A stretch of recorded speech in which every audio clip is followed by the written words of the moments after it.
Pangala Kongo ina Kongo Tukakumbwe tete yaka Kongo Kongo dieto diane lukengo Kongo dieto diane Kongo nini Ninsao Nembanzo Yaya mzinga Kalamba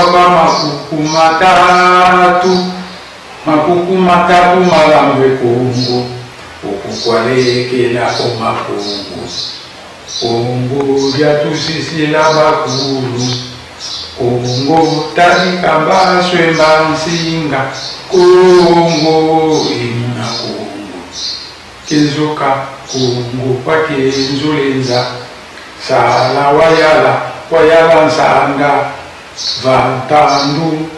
vantandu kamusiko togolango ya Kongo imuna Kongo Kongo imuna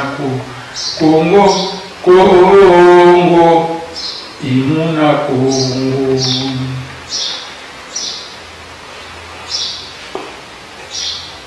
Peuple congolais,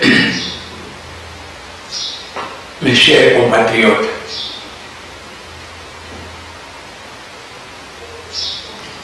dans notre conférence d'aujourd'hui, je m'adresse particulièrement à la classe politique congolaise et bien sûr au peuple congolais en général. D'une manière générale,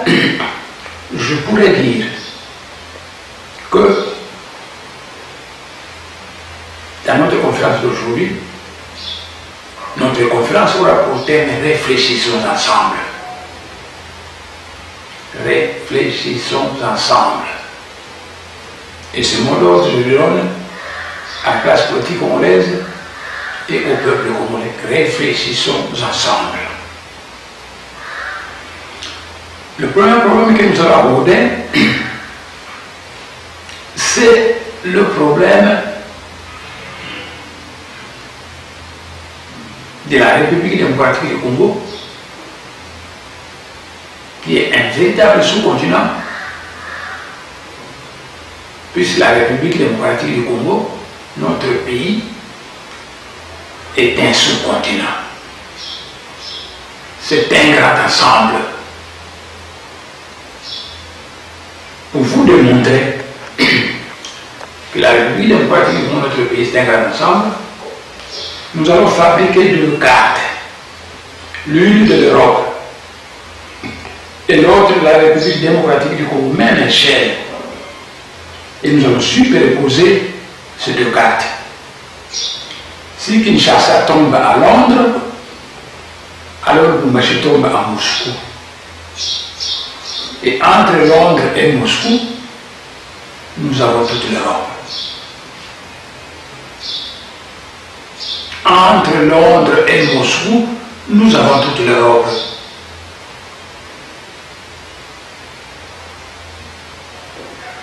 Donc la République démocratique est aussi vaste que toute l'Europe.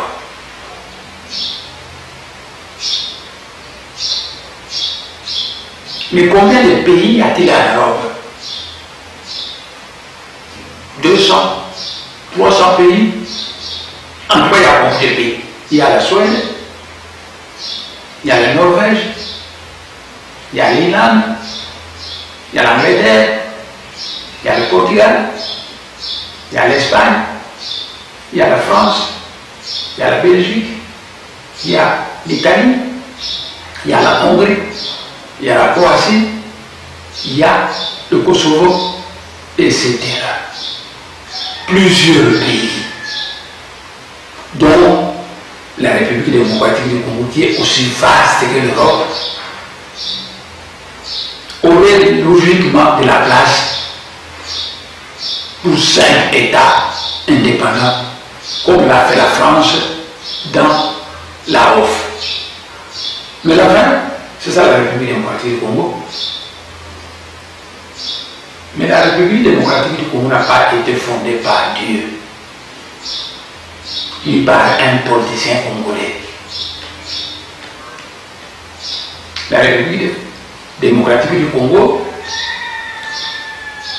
c'est une ancienne colonie belge. Une ancienne colonie belge qui portait le nom de Congo belge. Elle portait le nom de Congo belge. Cette République démocratique du Congo contient beaucoup de cours d'eau. Et a une terre bourrée de richesses, de beaucoup de richesses naturelles. Et de beaucoup de matériaux stratégiques. Mais pour exploiter ces matériaux, il nous faut de la science et de la technologie. Tout politicien sensé, tout politicien sage comme Mandela ne vous conduira au raisonnement suivant. Nous avons beaucoup de ressources naturelles. Mais puisque pour exploiter ces ressources naturelles, il nous faut de la science et de la technologie, il nous faut de la science adaptée, de la technologie adaptée et du financement, puisqu'il ne faut pas ce financement et qu'il n'avons pas cette science pour exploiter nos richesses naturelles, nous devons les exploiter en coopération avec certains États développés qui ont la science qui nous manque et le financement qui nous manque. Donc, exploiter nos ressources en coopération avec certains États qui ont la science qui nous manque et le financement qui nous manque. On exploite ces richesses en partenariat, en coopération avec ces États dans le domaine du gagnant-gagnant.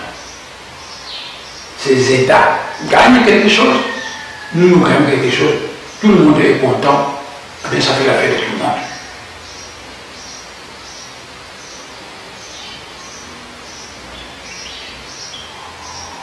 Peuple congolais, mes chers compatriotes, certains pays du monde pensent que pour mieux exploiter le Congo, il faut placer un président rwandais à la tête.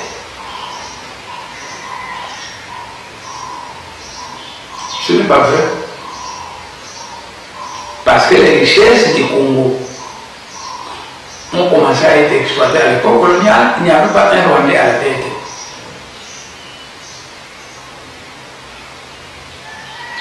Le Congo belge a obtenu son indépendance en 1960 et durant les 5 années de l'ère de Boutakasakou, on a continué à exploiter les richesses du Congo. Nous n'avons jamais fait un obstacle à l'exploitation de nos richesses. Comment nous allons combattre le chômage? Comment on va combattre la pauvreté si nous avons des ressources naturelles et on ne les exploite pas? Mais pour les exploiter, il faut de la technologie adaptée et du financement. C'est pourquoi, à l'époque coloniale, on exploitait les ressources du Congo. Pendant les 5 années de règne de Boutakasakou, on a continué à les exploiter. Pendant les 32 années de règne de Mobutu, on a continué à exploiter.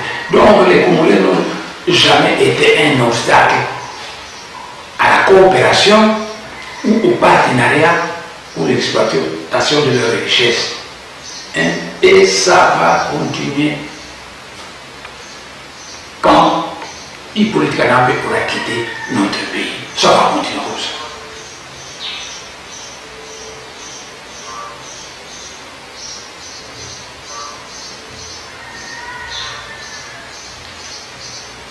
Peuple congolais, mes chers compatriotes, nous avons vu que la République démocratique du Congo est aussi vaste que toute l'Europe.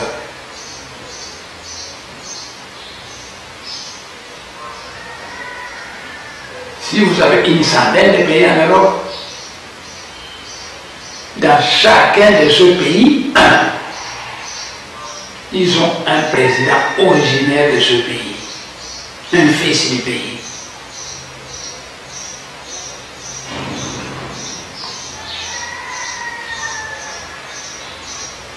C'est pourquoi nous avons toujours dit qu'au sommet de l'État congolais, nous voulons aussi que trône un président congolais, puisque le pays est trop vaste, qui sera assisté par un vice-président et un premier ministre. Nous l'avons toujours dit.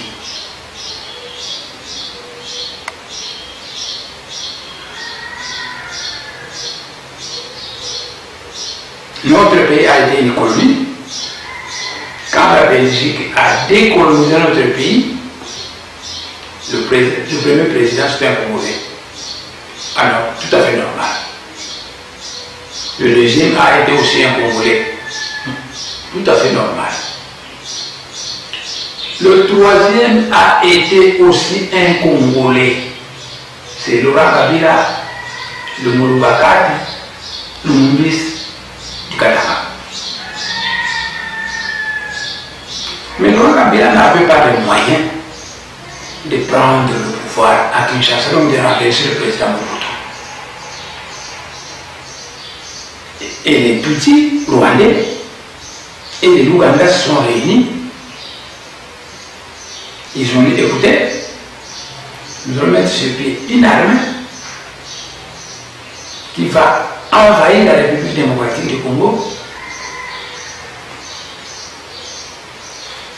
et qui va placer un Rwandais à la tête. Au début, on avait pensé à Bouguera.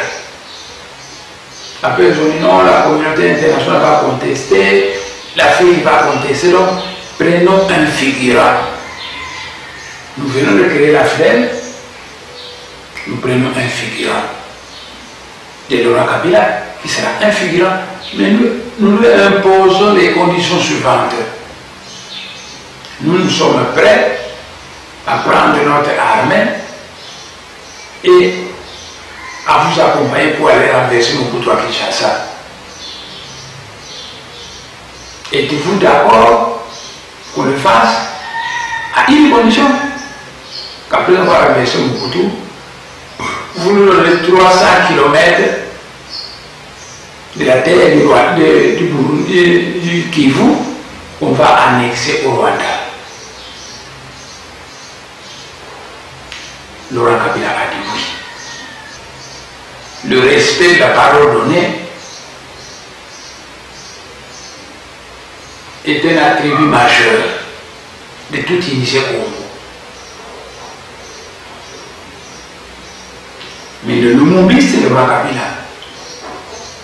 Le Moulbaka, c'est le Laurent Kabila. Une fois, il a répondu aux Rwandais qu'il était d'accord pour l'armée rwandaise et qu'il allait donner les 300 km de côte, les 300 km de la terre du Kivu. Quand Laurent Kabila est arrivé à Kinshasa, il n'a plus respecté sa parole donnée. Et ceux qui l'avaient aidé matériellement et humainement pour venir renverser le président Mobutu se sont fâchés et ils l'ont tué.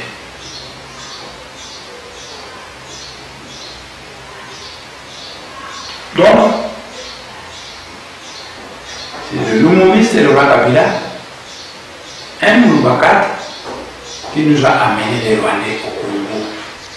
Dans l'initiation au Congo, et les Rwandais au Congo.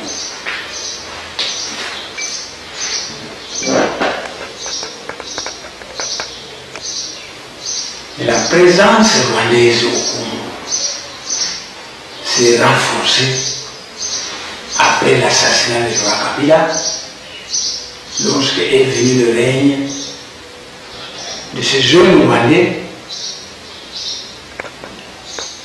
qu'on appelle Hippolyte Kanambe. Autrement dit Kabila, c'est un faux Kabila. Parce que si vous allez à Dar es Salaam, où il travaillait avant de venir prendre le pouvoir au Congo, si vous allez à Dar es Salaam, on le connaît bien.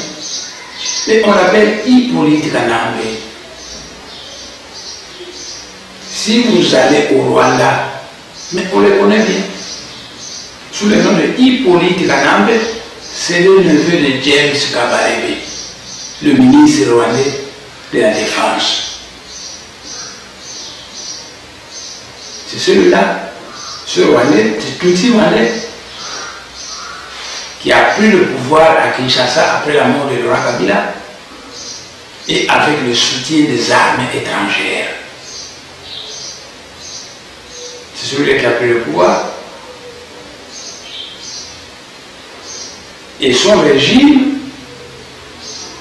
est caractérisé par l'empoisonnement et la gâchette facile.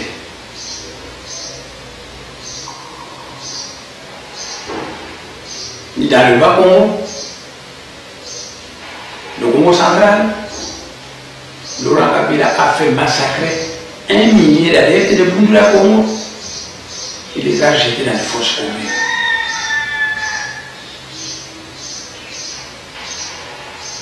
On a détruit plus de 700 maisons en briques cuites, tollées. Les adeptes de Bundula Congo, on a détruit environ 700 maisons. Et dans la région de Kinshasa, à l'époque de Thierry Tshisekedi, à chaque marche, on a ouvert le feu sur le peuple, des milliers de morts, on les a jetés dans les fosses communes. Il n'y a pas longtemps, dans la région du Kasaï, c'était encore la même chose. On a ouvert le feu, une centaine de forces communes au Kasaï. Et il en est de même dans toutes les régions de la République démocratique du Congo.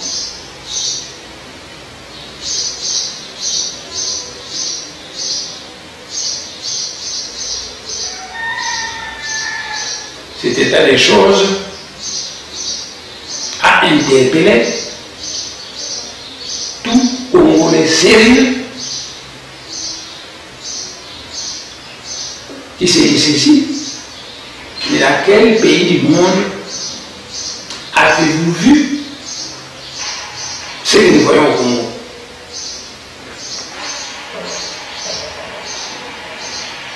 On prend les terres des Congolais, on les donne aux Tutsi-Rwandais. On massacre le peuple congolais. Gâchette facile. On les jette dans les fosses communes. Mais dans quel pays du monde avons-nous vu un président de la République qui passe son temps à massacrer son propre peuple?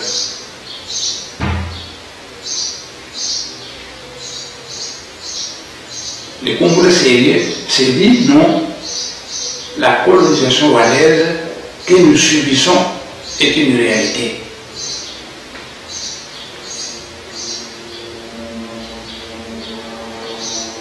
Il faut donc combattre cette colonisation rwandaise. Pour combattre la colonisation rwandaise, pour combattre cette colonisation rwandaise, Monsieur Olenga Ngoyi du FONUS en 2006 a émis la théorie de Soso Ndeke, du fils du pays et de l'étranger. En 2006, Jean-Pierre Bemba a été reconnu par toute la classe politique congolaise comme étant le fils du pays. Et il pourrait être comme étant l'étranger. C'est M. Olenga Ngoyi qui a lancé cette théorie de Soso Ndeke.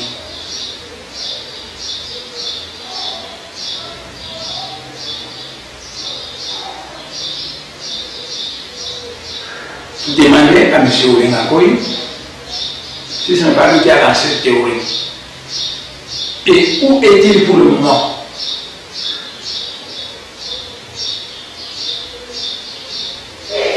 En tout cas, tout le monde est sérieux et donc préoccupé par le recouvrement de la souveraineté d'État du peuple congolais, souveraineté d'État qui veut, au sommet de l'État congolais, trône un président congolais, assisté par un vice-président congolais et un premier ministre congolais. Hippolyte Kanambe n'est pas congolais. Il passe son temps à des transitions. Nous avons déjà connu plus de cette transition. Mais en fait, mes chers compatriotes, le problème est semblable au suivant. Vous achetez des wagons neufs, mais ces wagons neufs sont tirés par une locomotive en panne. Et bien ces wagons ont beau être neufs, une fois tirés par une locomotive en panne, ça ne fera pas de miracle. La locomotive en panne, c'est Hippolyte Kanambe. Et les wagons neufs, ce sont les différents premiers ministres qui se dotent.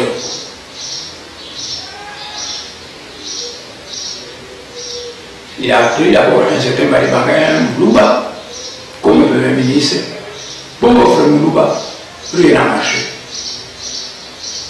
Le wagon était neuf, mais la locomotive étant en panne, rien n'a marché. On a changé un autre wagon neuf. C'est Tibala. Mais la locomotive étant toujours en panne en tant qu'Hippolyte Kanambe, rien n'a changé.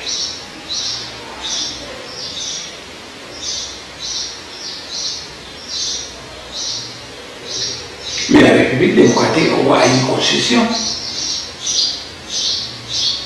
Et la constitution de la République démocratique du Congo dit que une fois par les élections qu'on est arrivé au sommet de l'État, on ne peut faire que 2 mandats. Il y a une différence entre le mandat et la façon d'accéder au pouvoir. Est-ce que c'est par les élections à 2 tours ou à 1 tour? Ce n'est pas le problème. 2 mandats au maximum. Mandat veut dire le délai au pouvoir. Hippolyte Kanambe a truqué les élections en 2006. De 2006 à 2011, il a ainsi vidé un premier mandat. Et de 2011 à 2016, un second mandat de 5 années. Et la Constitution dit, quand vous avez vidé tout ça, vous devez quitter le pouvoir et actionner l'alternance. Hippolyte Kanambe doit quitter et actionner l'alternance.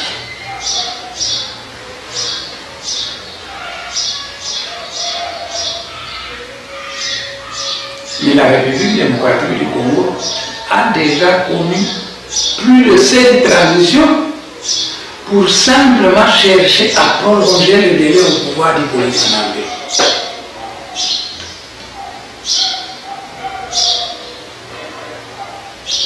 Mais puisque la force de Hippolyte Kanambe, c'est la gâchette facile, les armes et les armées étrangères qui le soutiennent, c'est pourquoi le peuple congolais s'est dit,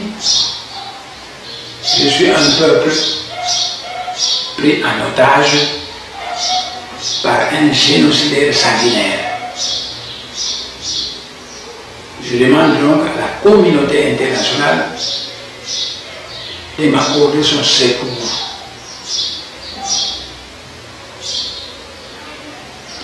La communauté internationale doit donc agir par la force pour regarder Hippolyte Kanambe par la force, puisque Hippolyte Kanambe se sert des armes pour se maintenir au pouvoir.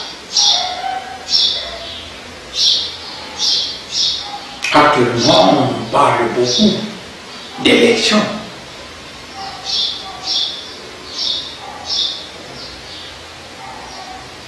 Mais en 2006, il y avait des élections et ça n'a rien donné.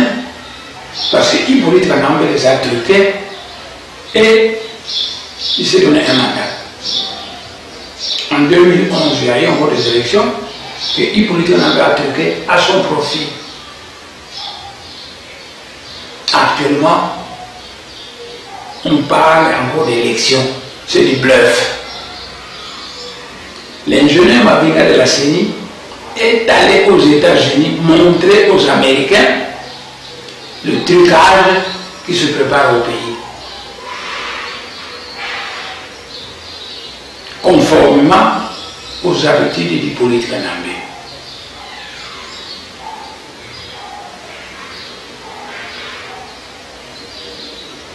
Un trucage se prépare au pays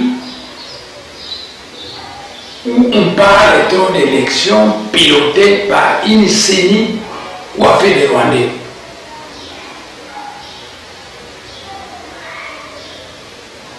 Mais l'ingénieur Mavinga de la CENI est allé aux États-Unis démontrer aux Américains qu'il n'y a rien de véritable dans tout cela. C'est du bluff. Vous vous faites simplement manipuler par Hippolyte Kanambe qui cherche à prolonger son mandat.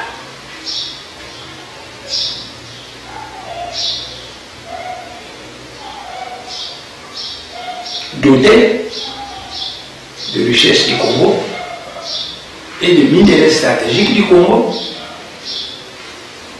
Hippolyte Kanambe est devenu le roi du monde, qui fait marcher n'importe qui par la corruption ou par les richesses naturelles du Congo.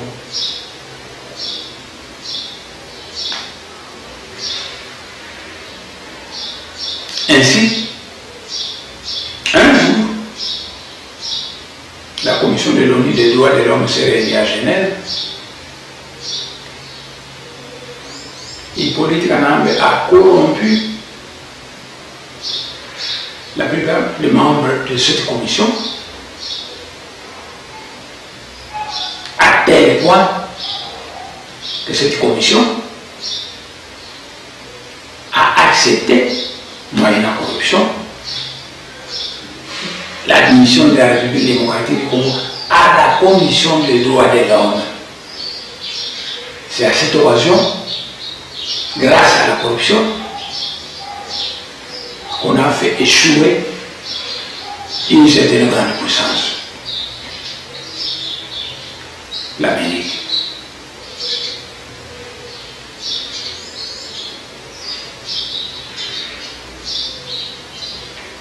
Mais les richesses du Congo, les convoitises des minéraux du Congo, a rendu Hippolyte Kanambe têtu, très têtu. Il ne respecte plus personne. Il passe d'une transition à une autre simplement parce qu'il a peur des élections. On nous parle pour le moment des élections, enfin. Et ce qui se passe au Congo peut présager de bonnes élections. Pas du tout.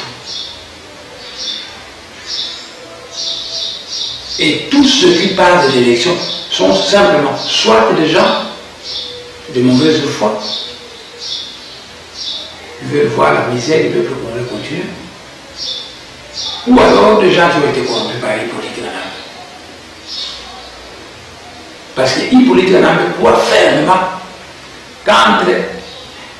que les minéraux du Congo et l'argent du Congo entre ses mains, c'est un talisman qui peut lui permettre de faire marcher tout le monde.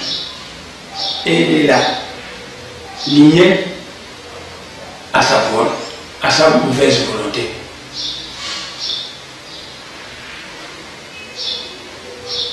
Le peuple congolais, pour le moment, il avait commencé en 2006 le combat de la restauration de l'autorité de l'État. Le peuple congolais veut voir un Congolais à la tête de l'État congolais.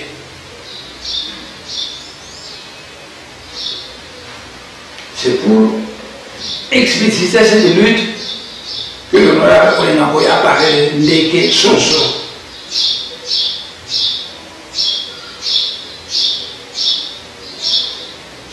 Ainsi, tout politicien congolais est jugé d'après ses actes. Parce que tout politicien congolais qui est conscient de la misère du Congo et qui sait réellement ce qui se passe et qui sait quelle est la cause de cette misère du Congo, ce genre de politicien congolais ne peut pas soutenir les élections bâclées d'Hippolyte Kanambe, où tout est bâclé, qui, au lieu de préparer les élections, on prépare simplement une tricherie à basse échelle, c'est tout. Et tout politicien qui va s'impliquer dans ces élections est simplement un politicien qui veut légaliser la mascarade d'Hippolyte Kanambe.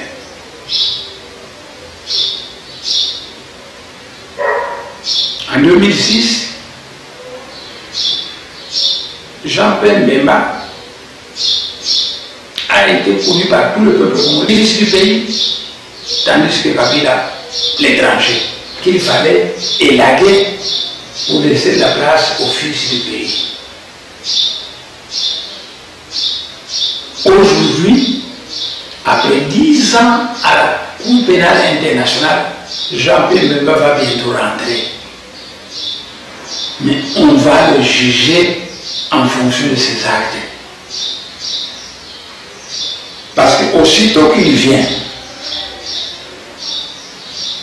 tout vrai Congolais qui a un esprit vif va l'observer pour voir qu'est-ce qu'il va faire.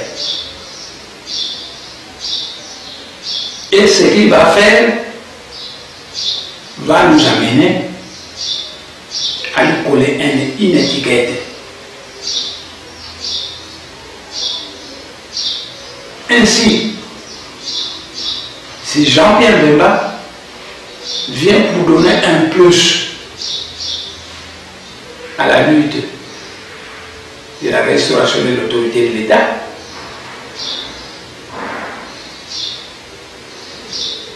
alors le peuple congolais saura qu'il est resté fidèle à son idéal de 2006. Mais si Jean-Pierre Bemba vient pour légaliser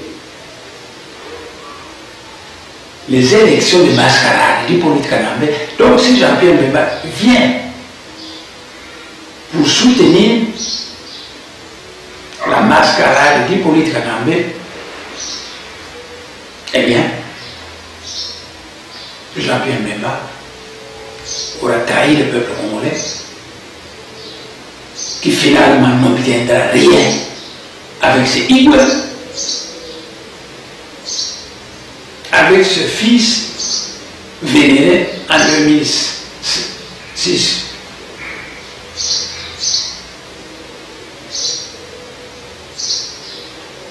Voici ce qui pourra se produire.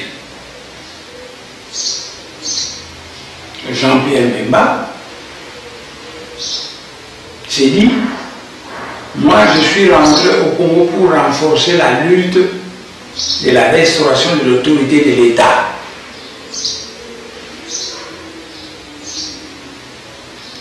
Partant, je prône une transition sans Kabila. Parce que cette transition qu'on a déjà accomplie avec Kabila n'ont rien donné. Le mal, c'est une locomotive en panne qui tire de Phare Neuf. Mettons cette locomotive en panne des côtés. Et organisons une transition sans Kabila. Pendant 3 ans de cette transition, nous allons préparer les vraies élections. Parce qu'en fait, comment prépare-t-on les vraies élections dans un pays fortement infiltré comme le nôtre? Que vous allez en Europe ou en Amérique, jamais on ne va se précipiter à aller aux élections dans un pays fortement infiltré comme le nôtre. Et chez nous au Congo, se précipiter aujourd'hui d'aller aux élections alors que notre pays est fortement infiltré par les Tutsis rwandais démontre simplement sa mauvaise foi, ou ça démontre simplement qu'on veut accompagner Hippolyte Kanambe dans sa mascarade d'élections truquées où il y a 1 millier de citoyens congolais sans empreinte, où la corruption est préparée à longue échelle. Ma fille l'a démontré aux États-Unis.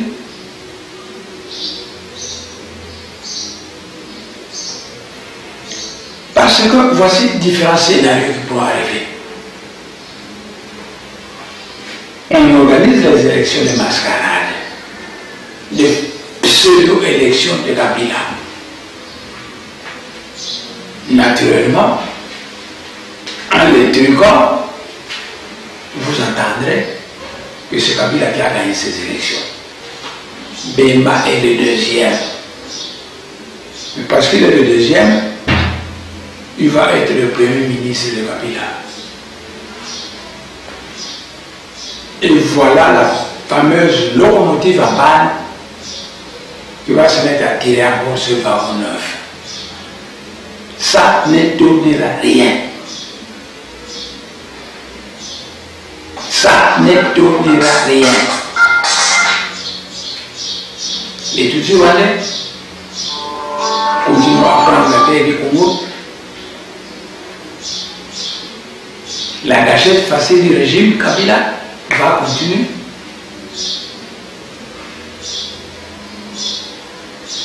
Et notre misère va simplement continuer. Ainsi, Jean-Pierre Bemba aura déçu tous les Congolais qui ont cru en lui et qui ont cru que tel qu'il était en 2006, il est resté le même alors qu'il a changé, par exemple. C'est lui qui va nous démontrer s'il est resté le même ou il a changé. Mais les indices d'aller aux élections montrent déjà qu'il veut accompagner Hippolyte Kagame dans sa mascarade. Et à ce moment, peine est perdue de continuer à compter sur lui parce qu'on n'obtiendra absolument rien. Hier sera comme demain sera comme hier. Simplement.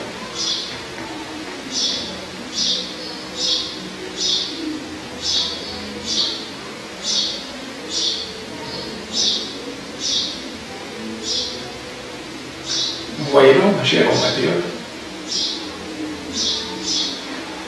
que nous n'avons rien dit de mal de Jean-Pierre Bemba. C'est lui qui va se définir. Mais son empressement actuel à demander aux Congolais d'aller aux élections de mascarade, c'est un indice qui nous démontre qu'il vient avec l'intention de venir accompagner la locomotive en panne qui n'a jamais produit un miracle dans ce pays et qui n'a produit aucun miracle dans ce pays. Malheur à ceux qui comprennent toujours en retard.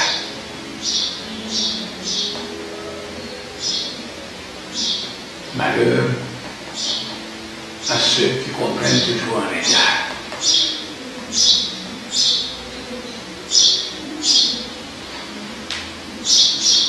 Jean-Pierre Bemba va venir, mais son parti est déjà détruit.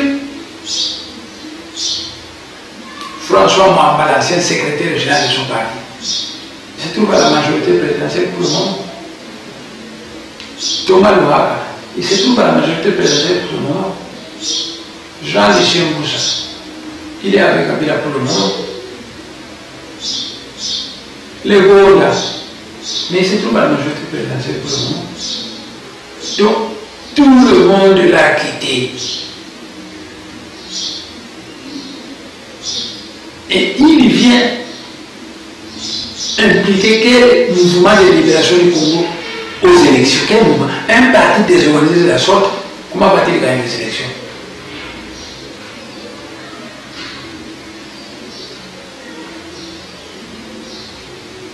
Non. De plus en plus, les vrais penseurs congolais semblent comprendre que Bemba, qui hier était condamné à plus de 80 ans de prison à la Cour pénale internationale, brusquement on le libère, mais qu'on l'a libéré dans l'intention de venir légaliser, accompagner Kabila et légaliser les élections de mascarade dont on parle actuellement en République démocratique du Congo. Ces élections seront des élections de mascarade parce que c'est déjà prévu que ces élections, c'est Kabila qui va les gagner, qui va les truquer. Si Kabila pouvait se gêner un peu et se doter un dauphin, il faut suffisamment gratter pour regarder qui est ce dauphin. est-ce que c'est un ancien compagnon de Laurent Kabila? Si oui, méfiez-vous des compagnons de Laurent Kabila. Parce que la plupart des compagnons de Laurent Kabila, la plupart, c'était des Tutsis rwandais. Ils se sont donné un nom congolais. Le nom est tout à fait le nom d'un Congolais, mais c'est un Tutsi rwandais. Vous allez le prendre pour le dauphin de Kabila, et bien vous vous serez foutu le doigt dans l'œil.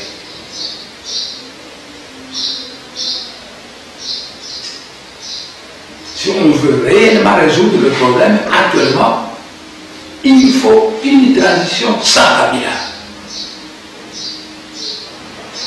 S'il faut, il faut une transition sans Kabila, pendant laquelle nous allons faire l'identification de la population pour savoir qui est congolais, qui n'est pas congolais. Une transition sans Kabila, pendant laquelle nous allons faire les recensements pour nous dire les vrais congolais sont combien. Et finalement, nous allons établir un fichier électoral crédible et après on va aller aux élections. Cette fois-là, c'est la crédible. Maintenant, s'il faut poser comme postulat que ceux qui vont diriger cette transition ne seront pas des candidats aux élections prochaines, ils seront seulement récompensés par la nation comme des sénateurs. C'est là, c'est la mascarade qui avance à pas de géant. Et Bemba ne fera aucun miracle s'il accompagne Hippolyte Kanambe. Bemba ne fera aucun miracle s'il accompagne Hippolyte Kanambe. Et l'accueil qu'on pourrait lui réserver ne changera rien. L'accueil qu'on pourrait lui réserver ne changera rien parce que son option est erronée. À savoir légaliser les élections d'Hippolyte Kanambe et accompagner Hippolyte Kanambe dans sa mascarade.